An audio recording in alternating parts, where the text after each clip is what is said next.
Good morning, everyone. Thanks for joining with us here today. I want to thank every member of this coalition that is out here who have been demanding change. To our Native partners, to Metro Urban Indian Directors, to Red Lake Nation, Little Earth and the Little Earth Protectors, to AICDC and the AIOIC. These are organizations that we've been partnering with that have been demanding change and have been insisting that we need to not just treat these communities with compassion and respect, but understand the massive impact that these open-air drug markets have on their children and on their respective communities.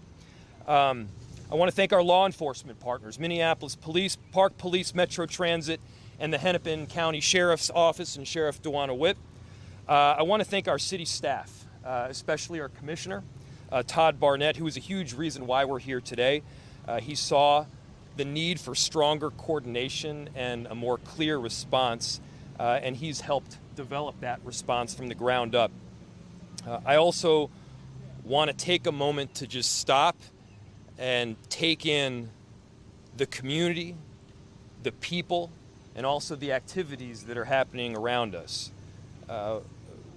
We're standing not too far from a school, not too far from a daycare, with young children inside. There's a church also that's not too far away that has really a whole lot of that has a lot going on Sundays. We've got a basketball court, community center that's down the road that's a popular spot for youth to come play with their friends. So this is a bustling neighborhood, full of families with young children and people who care deeply about this community. But this has also become the location of open-air drug markets, where illegal drug use, trafficking, exploitation, and violence have taken place in broad daylight. We've heard from countless residents and businesses that they want change. And so today, we're announcing a coordinated response with social service, with law enforcement, and community partners. And that coordinated response is to deal with and handle and then ultimately end these open-air drug markets. I'm using that phrase very intentionally because it's time that we stop talking about these as homeless encampments. The primary driver here is not homelessness, and it is not a lack of shelter. It is deep addiction and pain. It is traffickers that are preying on people that are vulnerable and making a whole lot of money off of it, and in the process, it is disastrous to community. And so what we're going to do here is provide a choice. You can get services that we will offer, and you can get better. We'll make sure that those services are readily accessible. But if you don't accept those services, you can't continue to hurt our neighborhoods and make our streets less safe. And so the city, in partnership with Metro Transit Police, Park Police, the Hennepin County Sheriff's Office, and other law enforcement agencies, has begun a proactive enforcement measure along this corridor, and we can also bring it to the rest of the city. So this is an all-hands-on-deck approach that's going to bring together multiple agencies to maintain a persistent presence and a coordinated response. Law enforcement will proactively cite and arrest individuals engaging in illegal activity. That means we will target drug dealers and those exploiting vulnerable people. You just got an example of that on Tuesday. We'll cite those using openly, and if you do so in a way that is making it less safe for kids or a school or a business to operate, you'll get arrested. If these gatherings move, our response will move along with them. We will disrupt illegal activity wherever it occurs.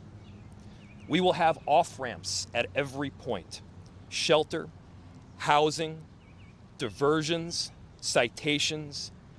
We're going to make sure we're offering treatment and care that is culturally sensitive. And so every step of the way, along with enforcement, there's also an off-ramp. We want to make sure people know that it's there.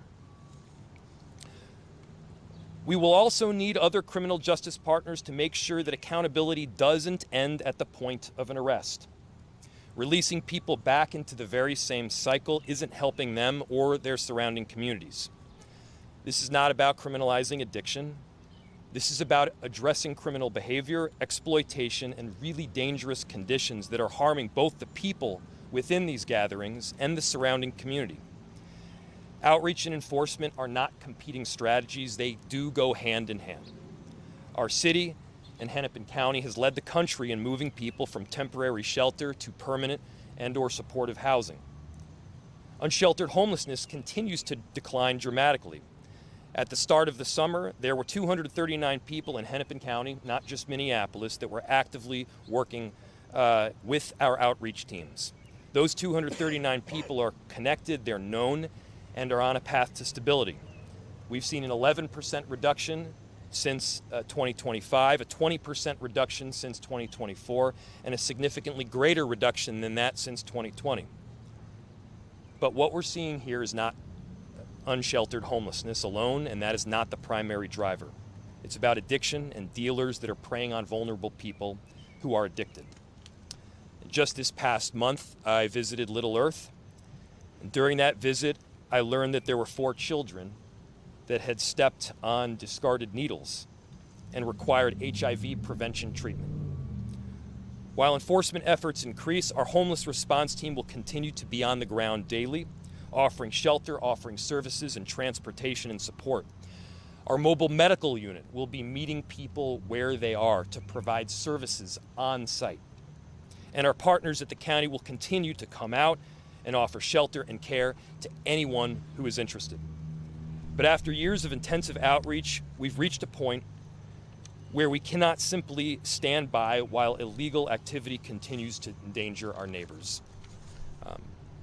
Our community's members have stepped up.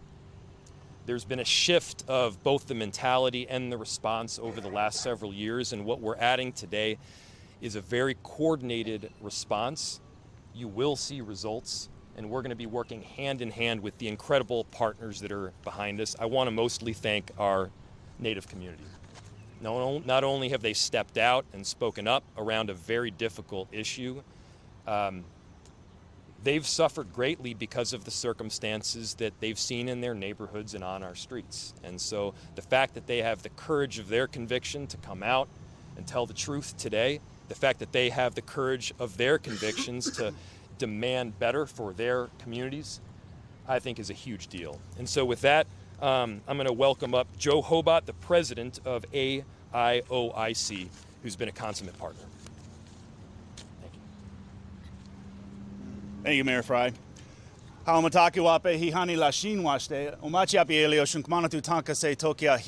morning, my relatives. My name is Dr. Joe Hobot. I'm Unkpapa Lakota. I serve as the president and CEO of the American Indian OIC. We have been an anchor institution within the Minneapolis urban indigenous community for over 47 years. During that time, our organization has continued to provide no-cost services to our people in the realm of workforce development, job placement, and education, including our on-site high school, Dakota Prep, which is a part of the Minneapolis Public School District as a contract alternative program. Never during the AIOIC's lifetime have we experienced an unsheltered crisis that has reached such levels of severity as we are experiencing today. Our hearts and spirits remain pained by the circumstances of our unsheltered relatives. We clearly understand that the vast majority of the unhoused population suffer from ongoing mental health issues that are commonly paired with a deep addiction to heavy narcotics such as heroin and opioids. We have witnessed firsthand how the power of these dueling health factors can quickly cause the afflicted to spiral out of control, fall beyond the safety mechanisms provided by civil society, and land onto the concrete sidewalks beneath our overpasses. Our organization, like many other Native American organizations in this community, has devoted the labor and talents of its incredible staff towards lifting up those who no longer wish to live on the streets.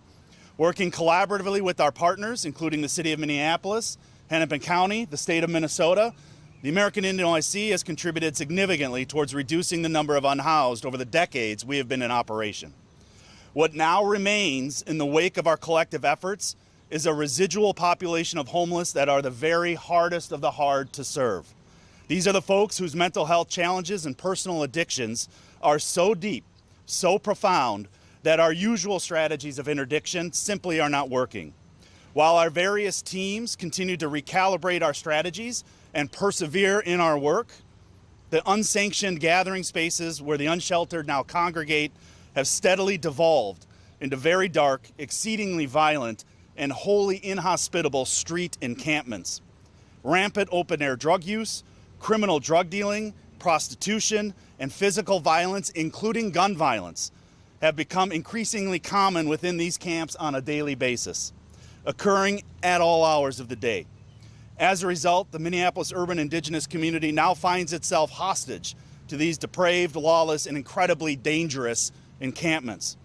The American Indian OIC firmly believes that we have an obligation to our clients, our students, our staff, and to the wider community as a whole to protect their safety and to ensure the security of our own.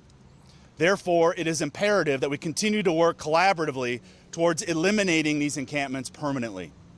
We believe that our children should be able to come and go to school each day safely, to enjoy a summer day in the neighborhood park without fear of being assaulted or sexually propositioned by those who inhabit or participate in these camps. We believe that our elders have earned the right to enjoy the amenities this city has to offer with their grandchildren, without fear of being brutally attacked or robbed at knife point by strung-out individuals, pimps, or gangbangers. We believe our families have the right to use public transportation, to shop in local stores, and to enjoy their front steps with their families without fear of gunfire or errant bullets, stepping on unused drug needles littered all over the ground, or having to witness human beings repeatedly defecating in the open streets in broad daylight. The urban indigenous community of the Minneapolis city deserves so much better. We are your fellow citizens, we are Minneapolitans, and we want to be able to enjoy our lives in the same way as anyone else in any other neighborhood would want to. Accordingly, we believe that the new law enforcement initiative now being spearheaded by Mayor Frey, the City of Minneapolis, and our fellow partners, working in partnership with the Minneapolis Police Department, Metro Transit Police, and the various Native nonprofit organizations who specialize in working with and lifting up the impoverished, is a bold new step in the right direction. The American Indian OIC applauds this new initiative and fully supports its immediate implementation. For far too long, the Minneapolis urban indigenous community has been ignored by so many, treated as an unfortunate byproduct of a tragic history, an afterthought that has been often left alone to fend for ourselves. Through this new initiative, Mayor Frey, the City of Minneapolis, and our partners once again are loudly affirming that our people matter, that the Minneapolis urban indigenous community matters, and that our people deserve the same quality of life, complete with the same safe neighborhoods, free of lawless encampments, as any other city in the state of Minnesota. For that, we offer a heartfelt Wopalatanka and Chimigwich. Thank you.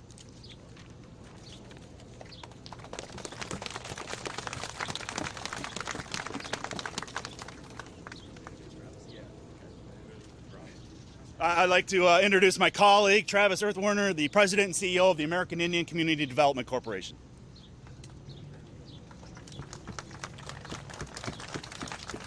Thank you. Good afternoon. My name is Travis Earthwerner. I'm the CEO of American Indian Community Development Corporation. We work on housing individuals that are experiencing long-term homelessness, put them in shelters, permanent supportive housing, transitional housing, family housing, and all types of services that improve the lives and livelihoods of those we serve. The American Indian community and surrounding community have put up with continuous struggles of cycle of addictions and perpetuating circumstances that are a result of this substance use. With a rapid open-air drug market and constant discard use of used paraphernalia in places meant for children, transit use, and other community spaces. It endangers the community to harms they are not responsible for. Families cannot bring their children to daycare and know that they are safe from the outside impacts. Students cannot go to school without being exposed to active drug use and being propositioned for sexual favors in exchange for monetary compensation. This drug-fueled economic system drives the rampant exposure of violence in various ways. Our community needs a paradigm shift to address the unrestricted approach to such visible disregard to the greater community needs. The community has voiced this is not acceptable. This behavior occurs or wouldn't occur in any other community or any other neighborhood, and it shouldn't be tolerated here. To have lasting impacts, we need to build a balance, and that means accountability. And it takes many of us for that change to occur. Collaboration with law enforcement, service providers, and community organizations aligning would help identifying that balance. We have had successes in the past addressing and implementing models that have immediate impact, such as that as tiny villages. We need to work on making a culturally specific and grounded avenue in addressing and diminishing the impulsiveness the community has currently. It's time to elevate and concentrate on this balance and service coordination and policing at a rate that is not out to meet quotas, but is directed at maintaining the peace. Thank you for that, and have a good day.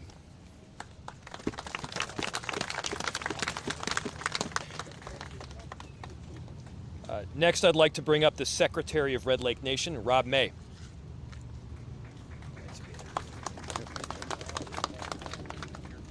Oh, bonjour, Indinaway Ma Gananaduk, Binawa Ninjiwamag, Indigenous cause, Ozawa Benesi, Migizi and Dure, Oga Kani and Dunjaba, Nimin Wanda, Mayaya, and Oma Nungum Gizigad. Hello, friends and family. I'm happy to be here with you all today, and I'd just like to start out by thanking Mayor Fry and all the other dignitaries who are gathered here today, all the other community organizations and leaders. Today is a huge day because we have a shared commitment to creating safer, healthier communities. The Red Lake Nation welcomes this opportunity because we know these challenges are bigger than any one government, organization, or community. They require partnership, trust, and a willingness to work together. As a Anishinaabe, we are taught that every person has value. Every one of our relatives deserves dignity, compassion, and the opportunity to heal. We know addiction has touched far too many lives. I just got here at 3 o'clock this morning. I came from a funeral of such a bright young lady who was taken far too early. I've lost my brother to addiction. My daughter has lost her mother here in this community. And it's time that we have a willingness to work together. At the same time, you know, like Travis was saying, our families, our elders, our children in our neighborhoods deserve to feel safe. Recovery and public safety are not competing priorities. They are complementary responsibilities. We must continue creating pathways to healing while also protecting our communities from those who profit from addiction and exploit vulnerable people. For the Red Lake Nation, this is deeply personal. Thousands of our band members live, work, receive health care, participate in cultural activities, and access tribal services throughout Minneapolis. That is why we continue investing in culturally grounded recovery, housing, healthcare, and community partnerships. One example of that work is Ombindwa Gidnawema Gananadug's Cultural Center, where our relatives can reconnect with their language, their culture, and identity while finding hope and support on their path to recovery. And pathways aimed at uplifting our relatives. Today's announcement is about more than a change in policy. It's an opportunity to strengthen partnerships and build a future where governments, community, and Native-led organizations and service providers work together toward shared solutions, where we put our people, our communities, in our neighborhoods first. Red Lake Nation has never waited for others to solve challenges facing our people and our communities. We invest, we build, we partner, and we lead. Guided by our teachings, values, and our responsibility to the next 7 generations, we remain committed to protecting our people, strengthening our communities, and working alongside all of our partners to create communities where families feel safe, recovery is possible, culture is celebrated, and every relative has the opportunity to live a healthy, happy, and meaningful life. Our children shouldn't feel scared to go to school. They shouldn't be witnessing these heinous acts that are taking place. Our elders should be able to walk to the bus, walk to the Indian Center, come to the American Indian OIC without feeling scared. And this partnership is allowing us to move forward in a good way. So Chimigwich Bizendawig, aho. I'd like to introduce Vinny next. Bonjour, Jean Gizik, Indigenous Cause, Magizi and Dodem. My name is Vin Dion.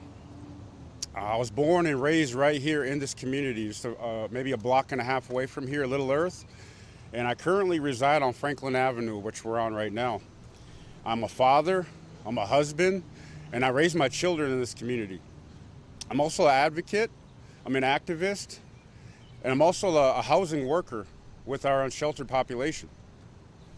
And when I was asked to speak today, this was hard for me to come up here and do this today.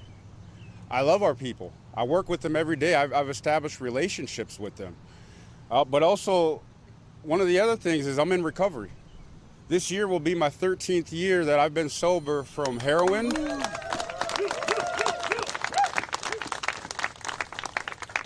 and methamphetamine. I know firsthand what it's like for that drug to own you, where everything that I've done that day was I was going to find that drug and put it in me. And while I was living that lifestyle, I was committing crimes out here, and I was making my community an unsafe place. And so I know what's going on out here in the streets, and this is what's going on. And one of the other roles I have is being I co-chair the safety committee for MUD. And our community members, that's a chance for them to come in there and voice their concerns. And our community members have been coming in there voicing their concerns, and that's what made me come here today. Our elders are living in fear right now. We have single mothers out here that are worried for their children. We have people in recovery that are having a hard time staying sober because they come out here and they see all the open air drug usage. And as a worker, we talk about meeting all our clients where they're at. And this is me right here, meeting my client where they're at. We have to meet everyone where they're at. For a long time, as a worker, we always just thought about one section of our community. Now it's time to think about the rest of the community. Think about the ones that live here day in and day out, the ones that are living in fear. And that's what it took for everyone to come here today. So I want to thank all the community members for stepping up, for being that person, for being that voice, for not being scared, because it's tough. You know, we have advocates out here that will speak against you and villainize you and treat you like you're a bad person just because you're living in fear. But I want to thank everyone today.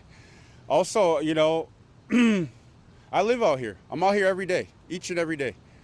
And I'm not saying to come out here and arrest everybody, because I'm out here every day. You know, you will see my face, and I will stand up for our people. So let me say that. But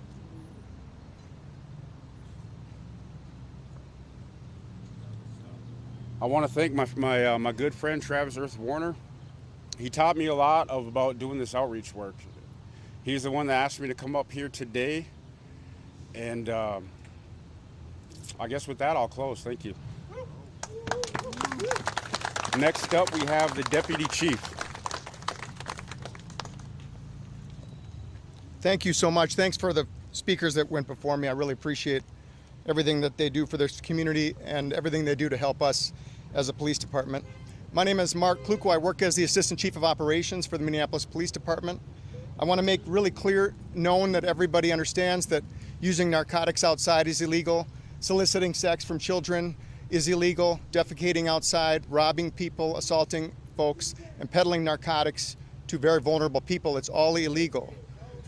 The Minneapolis Police Department is leading and have been mandated by this community, directed specifically to lead this effort to get in between the victims and the criminals, and that's what we're prepared to do. How are we going to do that? We're going to use Inspector Gomez's most proficient and effective police officers. They're called the Southside REACT. Lieutenant O'Hara, Ryan O'Hara, is with us here today. He's the leader of that group. He's going to use citations, arrests, assistance and diversion when possible, and referrals, have social workers working with them to make sure that they can interrupt the cycle that we're in. I should make it really obvious also that we understand as much as anybody else that arresting someone out of addiction may have worked one time somewhere in the history of humanity, but it's certainly not a strategy, and it's not the main thing that we're doing. What we are doing is trying to give the neighbors and the community relief by using the powers and obligations we've been given as police officers to get in between the criminals and the victims and to try to help people that are under the scourge of addiction with fentanyl, methamphetamine, and the other narcotics that we're seeing. I want to make sure that it's known that we're not doing this alone. We have our partners from Metropolitan Transit. We have the Minneapolis Park Police. I think Chief Ojato's here with us. We need our city attorney to assist us. We need others in the system to assist us wholeheartedly to make sure that this works and that we have a sustained fix on the problem and that this community no longer has to deal with this scourge. We also have amazing assistance from Hennepin County Sheriff's Office, and our next speaker is Hennepin County Sheriff Duana Witt.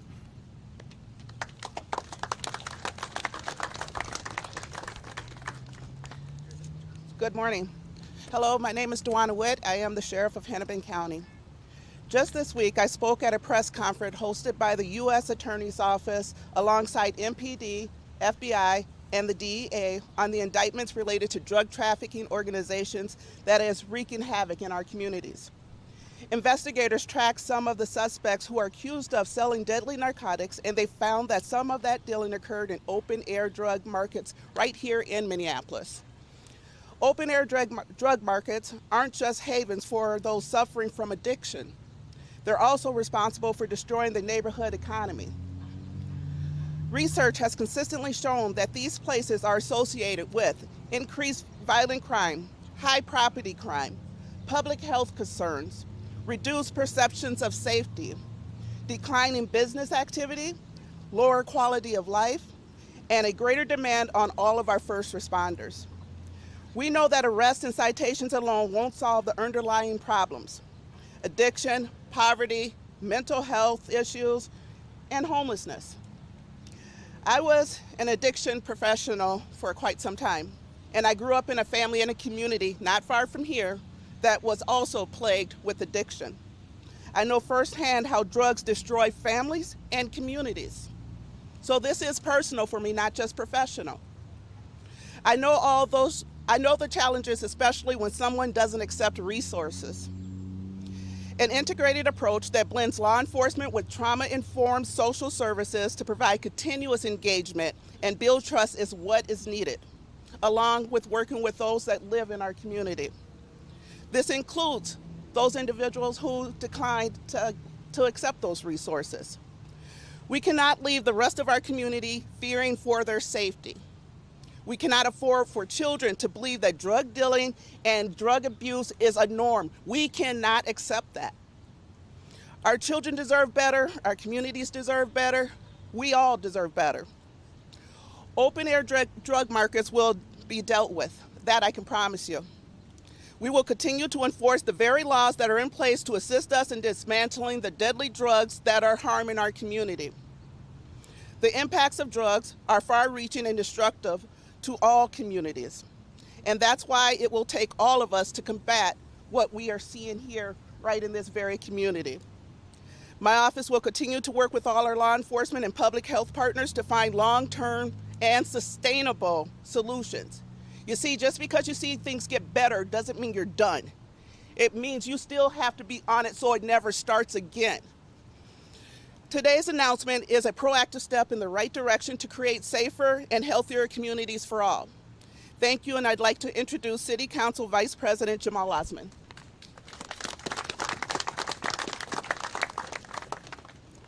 Hello, everyone. My name is Jamal Osman, Minneapolis City Council Vice President, also a council member from District 6, which is here, Ward 6. Thank you, Mayor Frey. Thank you for all the city, county, state, and law enforcement. I also want to thank the residents that live here, small businesses, families, elders, neighborhood leaders who have been speaking up for many, many years. They told us clearly that what they are seeing, open air drug dealing, people being exploited, children and families forced to walk through unsafe conditions, people in recovery forced to walk past the very crisis they are fighting to survive. This cannot continue. People struggling with addiction need help. Drug dealers and traffickers who profit from the addiction need accountability. Neighborhoods like this need safety, and government must act. Open-air drug markets are not compassion. They prey on vulnerable people, hurt neighborhood, and make it harder to connect people with treatment and support. The community has been clear. We cannot keep managing this pain the same way and call it compassion. That's why responding in urgency matters. And when leaders show up with action, we should support that action, build on it, and make sure that reaches the people who need the most. But this cannot be the end of the work. This has to be the beginning. Our neighbors deserve safety, our residents deserve dignity, our children deserve better, and people struggling with addiction deserve real path to recovery. We have to act with urgency, we have to act with humanity, and we have to keep showing up until our neighbors can feel the difference. I have many pain stories that I can share here. Children that are catching the bus are stepping on needles. A young man whose family was trying to help under the bridge lost his life last fall because he tried to cross the road and the car struck him. I'm super glad we're all coming together to tackle the issue. Thank you.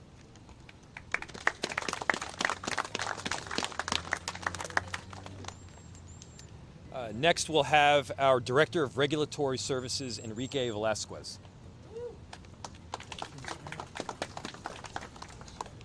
Good morning. Thank you, everyone. I'm Enrique Velasquez, the Director of Regulatory Services here at the City of Minneapolis.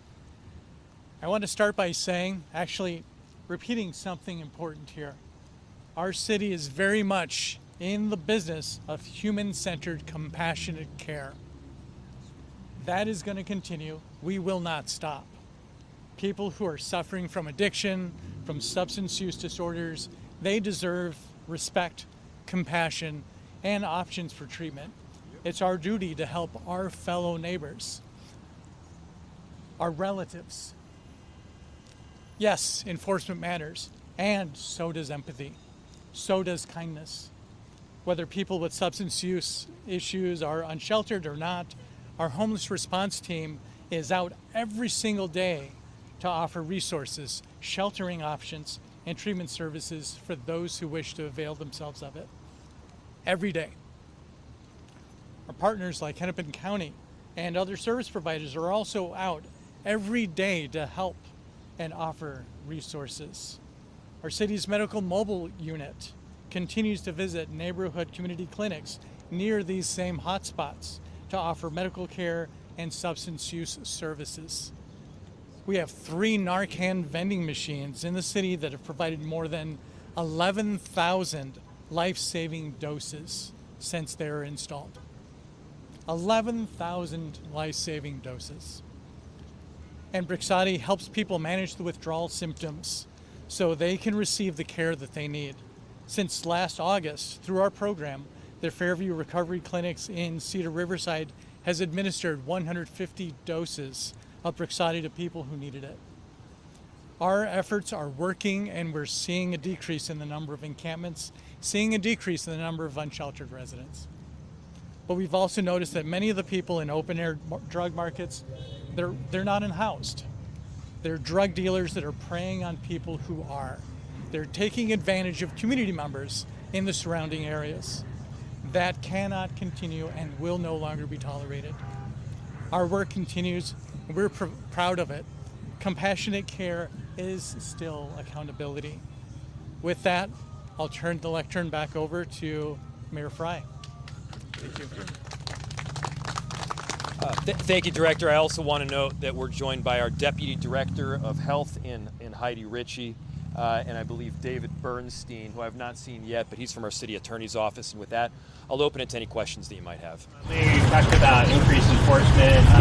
The release ahead of this also mentioned expanding recovery, ways to offer recovery to people. What kinds of things are being done aside from just enforcement? Yeah. So I'll bring up both Heidi Ritchie. Heidi, are you here? Yep. Who's our Deputy Director. There's a few things that we're working on in terms of recovery. I'll note that the county provides the lion's share of the social services, but there are a couple of pieces, and Heidi can expand on it, that we're presently working towards along with the DEA. One of them is use of Brixadi. Brixadi is a pharmaceutical drug that is quite expensive. It costs about $1,000 per shot, but the end result is you have a month where withdrawal symptoms are significantly curbed. What we found is that when people are either very high or going through withdrawal, they're far less likely to accept voluntarily treatment. And so when you expand that happy middle zone where you're neither going through withdrawal nor are you high, they're more likely to accept the service. Brixadi allows them to do that. The goal, however, and what we have not been able to do yet, is get Brixadi on a mobile medical unit so that we're actually bringing it out to people where they are. We're working along with the DEA, with Heidi, with our health department to try to make that a possibility, to again deliver services directly to where people are at. Because one of the frustrating points is that when someone is at the point where they want to seek help, where they're going to take treatment, we take them into treatment only for the hospital or the health provider to say, we'll give you an appointment in a week and a half. We all know what's going to happen during that week and a half. And so Heidi can expand a lot on the work of opioid work, of the addiction treatment work, and what they're doing in the health department as well as the county. Sure, thanks. Thank you. My name is Heidi Ritchie, H-E-I-D-I. R-I-T-C-H-I-E. I'm the Deputy Health Commissioner for the City of Minneapolis. The mayor said it great. We are really working to expand access and availability of Brixadi, which is a long-acting injectable buprenorphine medication for opioid use disorder. We do have it around the city at the Fairview University Emergency Department and the Recovery Clinic, and we have had doses at the Native American Community Clinic. We're super grateful for those partnerships right here in this community and seeking to expand those to other areas of the city, including the mobile medical unit, as the mayor mentioned. We are working through some regulatory framework with the DEA and that medication, and seeking to get that onto the mobile medical unit.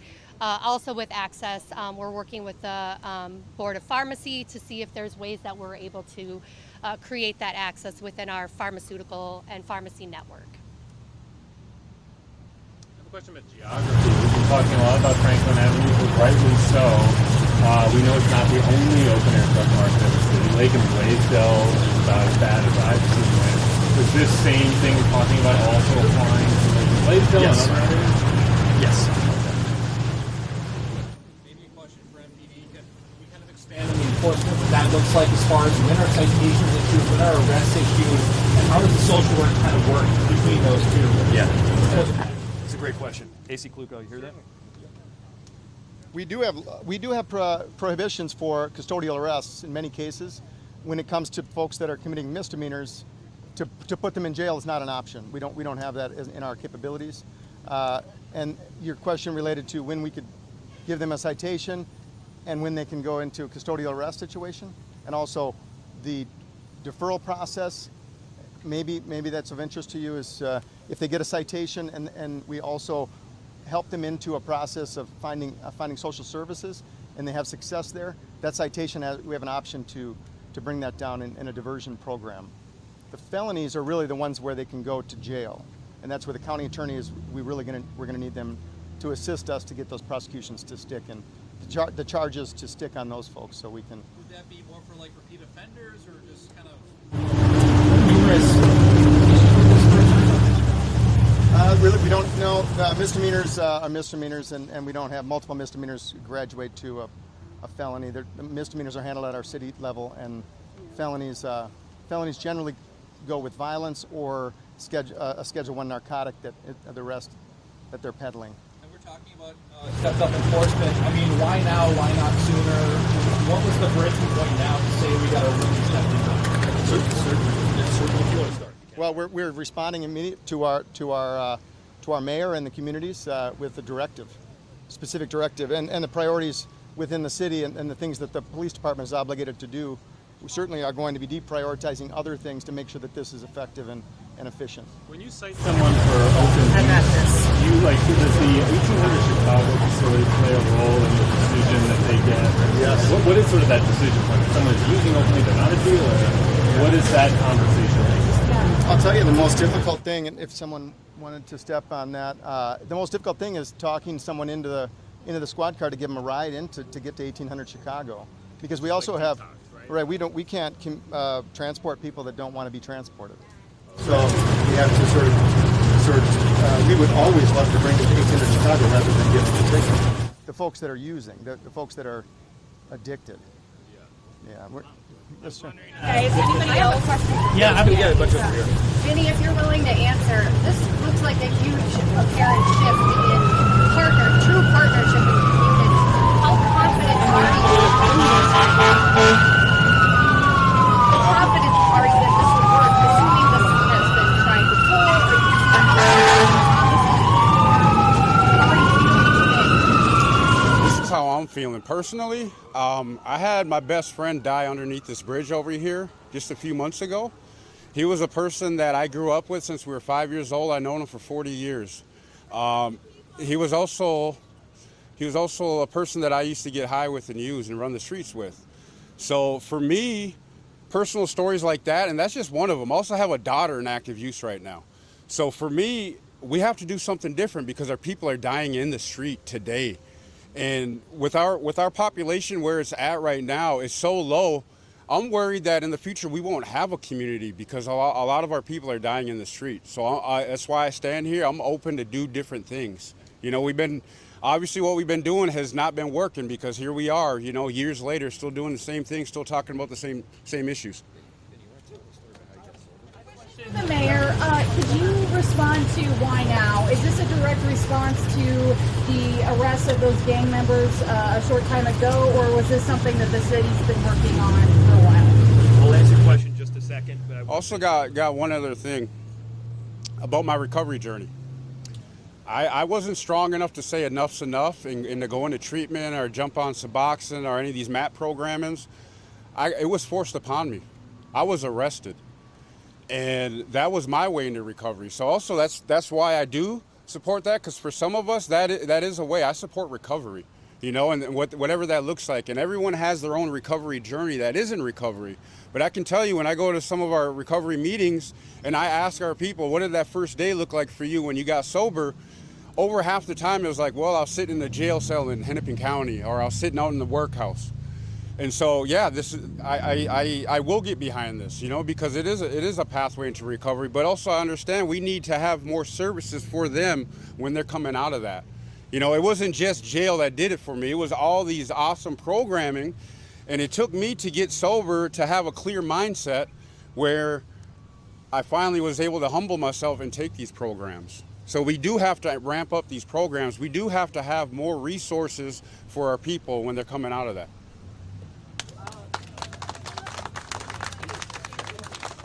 Something I want to address about what Vinny said too. So at the Hennepin County Jail, we have the MAT program, which is medical assisted treatment. We have the MAUD program, medical opioid use disorder program. We do have those connections with our various centers that help so that there is continuation from their recovery inside the jail and then back into the community. But I think it's very important for people to know that it's not lock people up and forget about the challenges they have. We do have resources available for people that are in our custody to try to help get them clean and continue that recovery journey. To answer your question first, look, there's been a significant shift in the way that Minneapolis, Hennepin County, and well beyond have been handling addiction and some of the homeless encampments that we've seen over the last several years. Here's the bottom line for me. What I have found is that a harm reduction approach alone does not work. It is not reducing harm, it's not bringing people out of addiction, and it's not helping our community members. Just allowing a person to slowly kill themselves through fentanyl is not a compassionate approach. What we also found, and we've learned this through experience, is that some of the homeless encampments that you saw before was not about shelter and housing alone. The yurts that we saw for years there, they're gone. A majority of the tents are gone. What remains is people taking drugs in open daylight, and what remains are some of these dealers of narcotics that are openly preying on vulnerable individuals within our community. And so what was clear is that in addition to the compassionate approach, in addition to the harm reduction, in addition to the offerings of treatment, you also need to have the stick. And the stick is to say you can't continue to do this in these communities because it's hurting them. Look, this is something that we've been saying for quite a while, but to get the coordination together, yeah, took some time. To develop the approach took some time. To bring community members along with us took some time. And at the same time, community members have been demanding better. Look, I think you also probably recall when we would dismantle a number of these encampments or open-air drug markets, there were times in years past where we literally had activists trying to prevent the homeless encampment from being closed. That was the case with Ninkasi. I got letters from the city council saying not to close it. And at the same time, we see the reality of what's happening on the ground. It is the reality, it's the data points, and it's learning from what other cities have experienced as well. We've seen this approach in Denver, in San Francisco, in New York City. And the approach, again, is coupling both the carrot and the stick. The approach is saying, we are going to enforce the law, and we're also going to provide an off-ramp so that people who need help at any point in time can get that help, rather than it being a law enforcement approach only. We'll do one more. Who hasn't gone yet? Yeah, go ahead. Thank you.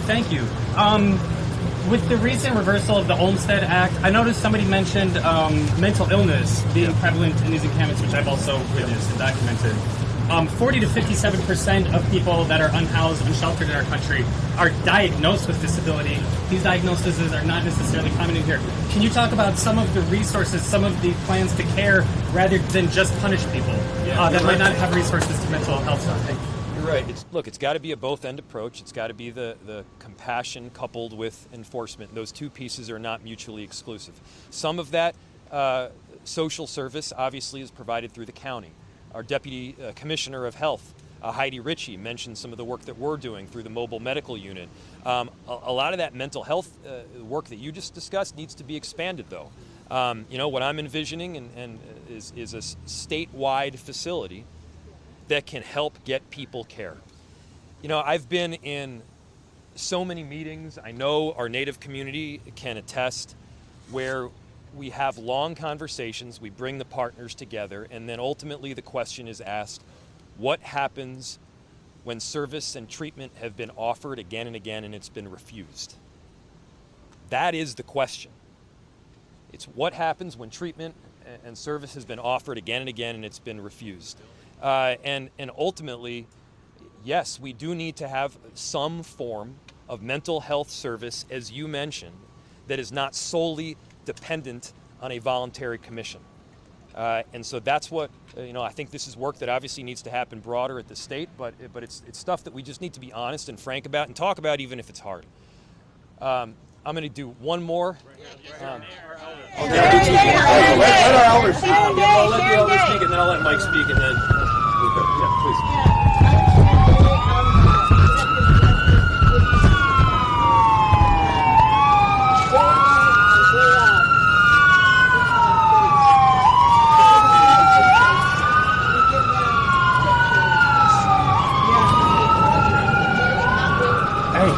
Hey, you guys gotta back up.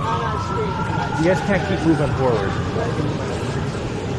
Shut up. I have Inspector Gomez on speed dial, and I send these, and then nobody shows up. So your job, the police department, Don't be thinking you can come over. or the county, is public safety. We do not have that. We do not have that. So what is this thing again?